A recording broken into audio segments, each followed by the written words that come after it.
Salut mes Nakamas, c'est Doc, j'espère que vous allez bien. Aujourd'hui on va parler de l'épisode 740 qui est un épisode très très calme après la tension qu'on a eu justement avec l'épisode 739 qui était l'arrivée de Kaido et qui d'un point de vue graphique était quand même très bon. Là on se retrouve avec un épisode beaucoup plus calme et même si à première vue il nous semble complètement dégueulasse au niveau du dessin et même au niveau de tout ce qui se passe à l'intérieur, c'est un épisode qui est bon, c'est un épisode je dirais qui respecte les standards de la Toei. Et on va voir ça en détail dans la critique analyse de l'épisode de la semaine, l'épisode 740.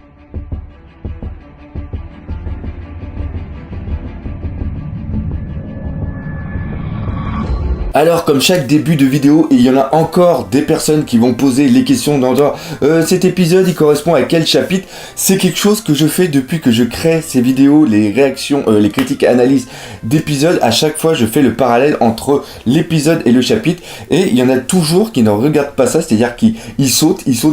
Donc regardez bien les vidéos en entier. Alors cet épisode, le 740, correspond je dirais aux 13 premières pages. Je crois que le chapitre d'ailleurs il devait faire aux alentours de 16 pages. Bref, c'est à peu près la globalité du chapitre 793. C'est seulement que la fin du chapitre où on a vraiment la marine qui arrive et qui encercle, enfin non, ils n'encerclent pas, ils arrivent au niveau de la maison de Kaido, ce qu'on n'a pas justement dans cet épisode, mais qu'on aura la prochaine fois. D'ailleurs, il semble que le prochain épisode aura pas mal de fillers, mais j'aurai peut-être l'occasion d'en parler à la fin de cette vidéo. Bref, tout ça pour dire que là, on avait pour moi, on a un bon épisode, c'est-à-dire que on a un épisode assez complet qui reprend vraiment tout ce qu'il y avait dans le chapitre, et il n'y a pas eu trop de fillers, il n'y a pas trop eu de choses à rajouter parce qu'il y avait déjà beaucoup de choses à raconter. On va commencer par la chose qui a marqué le plus de personnes, c'est tout simplement l'arrivée de Sengoku, et il a pris un sacré coup de vieux, c'est-à-dire que maintenant avec la même coupe blanche, avec la même barbichette, enfin c'est plus une barbichette, c'est une très longue barbichette, et on le voit qui s'est totalement transformé en Garp, et c'est peut-être le vrai côté de Sengoku qu'on voit justement apparaître. Et là on peut aussi penser que ça devait être quand ils étaient tous les deux vice-amiraux, ça devait être quand même, et même quand ils étaient à l'école ensemble, Garp et aussi Sengoku, ça devait être quand même deux sacrés potes, et il n'y en avait pas un pour relever l'autre. Et peut-être que Sengoku, à cause de son poste après d'amiral et après amiral en chef, il a dû mettre sa vraie personnalité de côté pour devenir quelqu'un de vraiment droit et de vraiment ferme, mais on voit que au fond de lui il était quelqu'un de super marrant, et ça le fait super plaisir de le voir en short, en train de bouffer, en train de rigoler, le fait qu'il demande des nouilles, qu'il demande des ramen, et le voir péter de rire au niveau du dé, parce que justement Fujitora lui il laisse le destin choisir pour lui, donc il lance un dé, et le voir comme ça, franchement, ça fait. Moi, j'avais pris un plaisir à le voir quand j'avais lu le scan, mais là, de le voir en anime, la voix était là, et en plus, ça rappelle plein de souvenirs par rapport à Marineford. C'est vraiment excellent, et rien que pour ça, cet épisode m'a fait rire. Et après, on a l'Avioc. Alors, l'Avioc, pour ceux qui regardent mes vidéos depuis longtemps, c'est tout simplement Tsuru, parce qu'à un moment, j'avais du mal à me rappeler de son nom, donc je l'avais appelé tout simplement l'Avioc. Et on voit déjà qu'elle a un équipage qui est constitué à très grand pourcentage de personnes féminines. D'ailleurs, je me demande même si c'est pas que des femmes qu'il y a dans son équipage, que même les autres soldats de la marine, c'est des femmes. Et il y a quelque chose qui est vraiment bon, c'est-à-dire qu'elle vient non pas pour arrêter Luffy et aussi Law, voilà, j'ai réussi à trouver son nom, mais elle vient pour capturer Doflamingo et le ramener sûrement à Impel Down. Et ça c'est quand même assez important, car je sais pas si vous vous souvenez du flashback où on voit la jeunesse de Law, et au moment où il y a les bombardements et que Law qu'il est dans le coffre et qu'il s'en va parce que Corazon il est mort, mais grâce à son pouvoir il avait réussi à faire une sorte de bulle pour pas qu'on entende Law pleurer. Et ben Doflamingo est obligé de partir car c'est tout simplement Tsuru qui était à sa poursuite.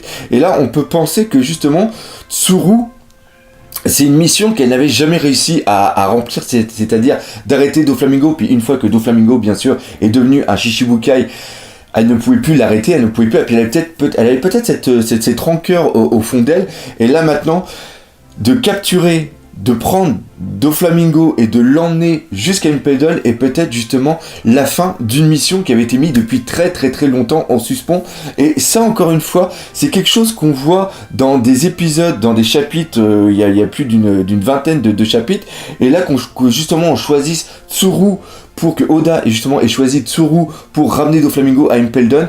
Encore une fois, c'est des petites choses comme ça, mais moi ça me fait super plaisir car ça donne vraiment de la consistance sur l'univers de One Piece, et le fait qu'il y ait des choses qui se passent il y a plusieurs années et toujours une répercussion sur le présent, et c'est vraiment classe, et on voit qu'il y a quand même une recherche au niveau de la narration, et encore une fois, ça fait plaisir. Et on va finir par parler du trio de la marine avec tout simplement Fujitora qui a montré à Tsuru, comme j'ai expliqué tout à l'heure, qu'il laissait le destin décider de l'avenir de Luffy avec le dé, et là justement pour montrer qu'il ne trichait pas, il laisse Tsuru lancer le dé, et quand elle lance le dé, on arrive tout simplement avec un 6, et ça a été pour moi un petit défaut au niveau de cet épisode, c'est-à-dire qu'on ne voit pas Tsuru mélanger les dés et lancer le dé, et après que ça arrive sur un 6, on voit directement le résultat, et je trouve ça dommage, car je trouve que ça aurait été vraiment un bon effet comique, parce qu'il y a quand même pas mal d'effets comiques dans cet épisode, même si cet épisode a quand même on va en parler tout à l'heure, mais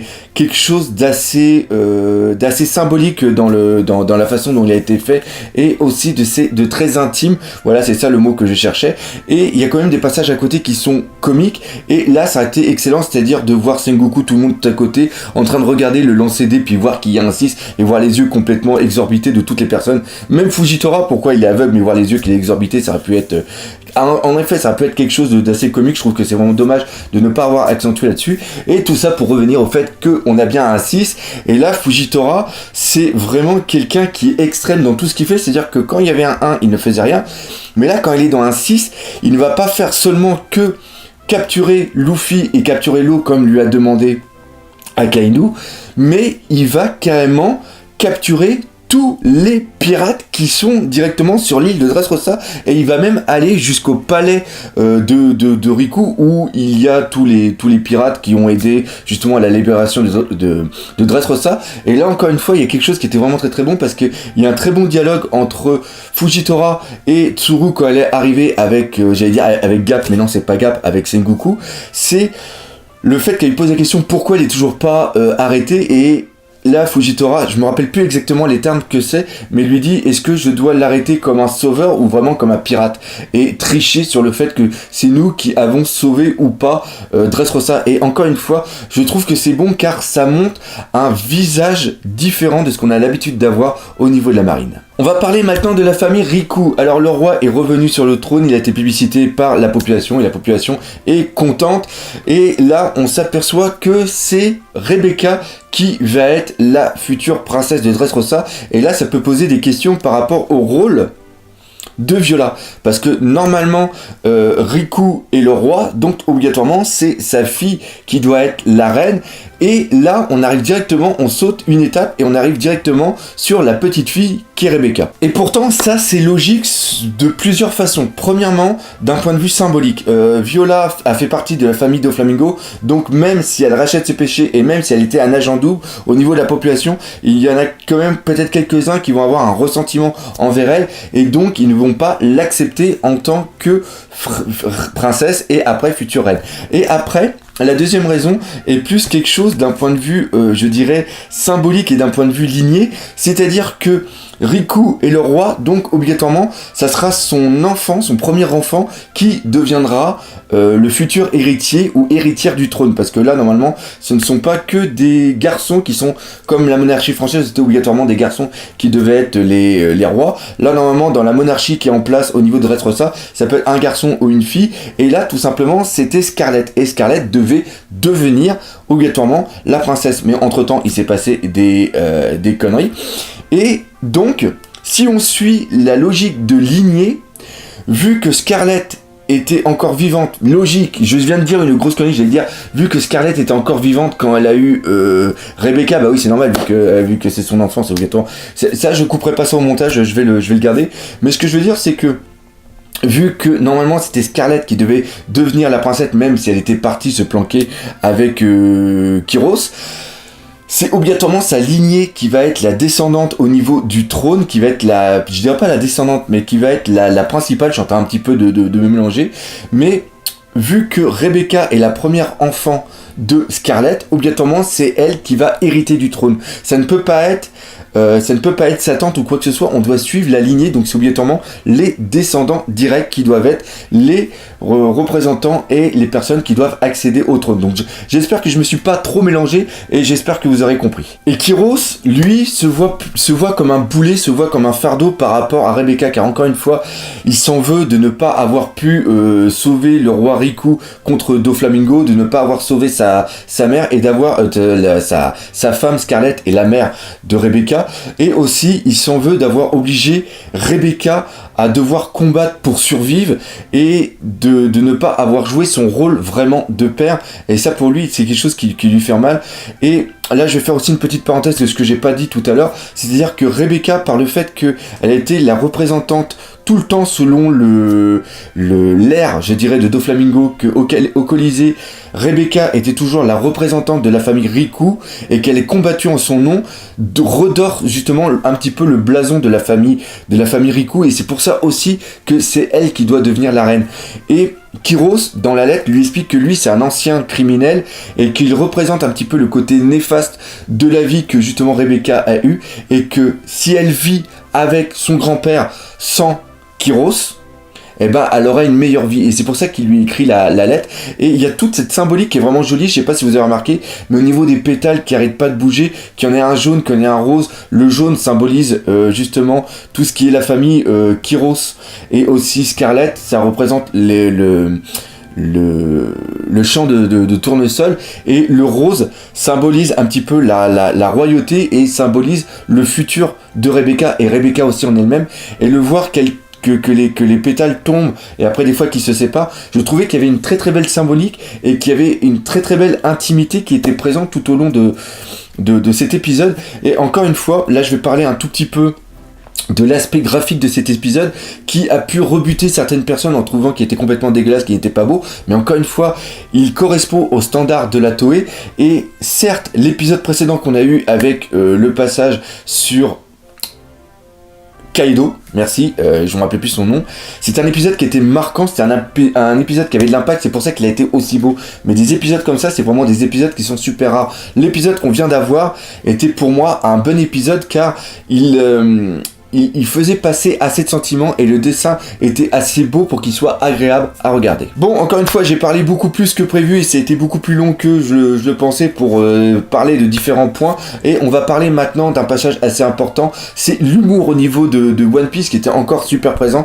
Premièrement, Luffy, où on le voit avec plusieurs émotions qui n'arrêtent pas de se chevaucher, c'est-à-dire il dort, il mange, il s'énerve. Et ça, voir la réaction aussi de Luffy et Usopp, c'était absolument génial. Barto, encore une fois, Barto qui arrive avec le fait qu'il soit ébloui parce qu'il y a plein de Mugiwara qui sont là, c'est vraiment génial. Et le voir encore en tant que fanboy, c'est un petit peu ce que nous on ressent quand on voit les aventures de Luffy. Donc encore une fois, c'était génial. Kinemon et Kenjuro, encore une fois, c'est très très bien amené, beaucoup d'humour sur les personnages. Le fait qu'ils soient allés partis chercher de la bouffe, qu'ils espionnaient pour savoir ce qui se dit un petit peu au niveau de Rebecca et après de Kyros, comme quoi que Kyros c'est pas son père et que son... Enfin bref, vous avez compris ce que c'est, j'en ai déjà assez parlé tout à l'heure. Mais encore une fois, il parle avec la bouche pleine, l'oreille qui grandit parce que ceux qui l'ont entendu. Je trouvais ça vraiment très très bien fait et c'est vraiment génial. Voir aussi Lo, voir aussi Bellamy qui est là. Ça fait plaisir parce que Bellamy, même si c'est un mec qui a eu un drôle de traitement au niveau de cet arc Dressrosa, c'est quelqu'un qui devient attachant et je pense qu'on le reverra dans le futur. Bref, plein de choses. Et là, on voit que le père Luffy est pas du tout content que Kyros ne vive pas avec sa fille. Et je pense qu'il nous réserve quelques petits trucs. Enfin, je pense qu'il nous réserve quelque chose. Et en plus, je le sais parce que j'ai lu les scans. C'est complètement débile de vous dire ça comme ça. Mais les prochains épisodes... Là, je crois que le prochain épisode va être un petit peu allongé, il y aura un petit peu de filler, ça va être un petit peu étiré à la sauce Toei, mais les prochains qui vont venir, la fin de Dressrosa va vraiment être très très bon et ça va me faire chier de ne pas pouvoir en parler avec vous parce que je ne sais pas encore comment je vais pouvoir gérer mon emploi du temps car j'ai plein de trucs à faire et j'ai pris beaucoup de retard. Bref, voilà ce qu'il y avait à dire vraiment sur cet épisode. Donc voilà, cette critique analyse est maintenant terminée. Comme d'habitude, j'espère que vous l'aurez bien apprécié. Si c'est le cas, n'hésitez pas à partager, parlez-en autour de vous, laissez des commentaires et défoncez la gueule de ce putain de pouce bleu. Et nous, comme d'habitude, on se dit à bientôt pour de nouvelles aventures One Piece. Allez, salut mes Nakama.